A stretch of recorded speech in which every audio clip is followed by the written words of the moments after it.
വൈകിട്ട് 5 മണിക്ക് last meal കഴിക്കുന്നു. 16 മണിക്കൂർ ഫാസ്റ്റ് ചെയ്യും. രാത്രിയിലത്തെ മീൽസ് ഒഴിവാക്കിയിട്ട് അതിന് പകരം പച്ചക്കറി സാലഡ് കൊണ്ടുവരുന്നു. എന്നിട്ടും വെയിറ്റ് മാത്രം കുറയുന്നില്ല. പെട്ടെന്ന് ഇതുപോലെ കാലറി ഡെഫിസിറ്റിലോട്ട് പോകുമ്പോൾ your body losses water and stored glucose. അതായത് നമ്മുടെ ശരീരത്തിൽ സ്റ്റോർ ചെയ്തിരുന്ന ഗ്ലൂക്കോസിനെയും സ്റ്റോർ ചെയ്ത വാട്ടറിനെയും എല്ലാം നമ്മുടെ ശരീരത്തിൽ നഷ്ടപ്പെടും. Because you needs energy. ഒരു സഡൻ എനർജി ഡ്രോപ്പ് കാരണം നിങ്ങളുടെ ശരീരം വീക്കാവുന്നു, നിങ്ങൾക്ക് ടയർഡ്നെസ് ഫീൽ ചെയ്യുന്നു.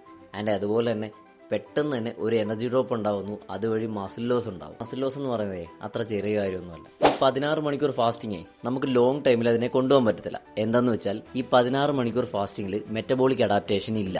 എന്ന് വെച്ചാൽ നിങ്ങളുടെ ശരീരം മെറ്റബോളിസം ഒന്ന് സ്ലോ ഡൗൺ ചെയ്യും ടു കൺസർവ് എനർജി. കുറച്ച് നാൾ കഴിയുമ്പോഴത്തേക്കും നിങ്ങൾക്ക് കൂടുതൽ ക്രേവിങ്സ് ഉണ്ടാവും, നിങ്ങളുടെ വെയിറ്റ് കൂടാൻ തുടങ്ങും. എന്ന് വെച്ചാൽ നിങ്ങൾ കാലറി ഡെഫിസിറ്റ് സ്റ്റാർട്ട് ചെയ്ത സമയത്ത് ഈ നഷ്ടപ്പെട്ടു പോയ ഗ്ലൂക്കോസും ഈ വാട്ടറും ഇതെല്ലാം ശരീരം തിരിച്ച് റീസ്റ്റോർ ചെയ്യും. എന്ന് പറഞ്ഞാൽ ഇത്തരത്തിൽ ഈ ഫാസ്റ്റിങ്ങും കാര്യങ്ങളും ഒക്കെ ചെയ്ത് മുമ്പോട്ട് പോകുന്നവർക്ക് അവസാനം ഉണ്ടാകുന്ന റിസൾട്ട് ഈ വെയിറ്റ് റീബൗണ്ട് ചെയ്യുക എന്നുള്ളതാണ്. ഇനി ഇതെങ്ങനെ ബാലൻസ് ചെയ്ത് നമുക്ക് കഴിക്കുക എന്നുള്ളതിനെ പറ്റി ഞാൻ അടുത്ത വീഡിയോയിൽ പറയാം.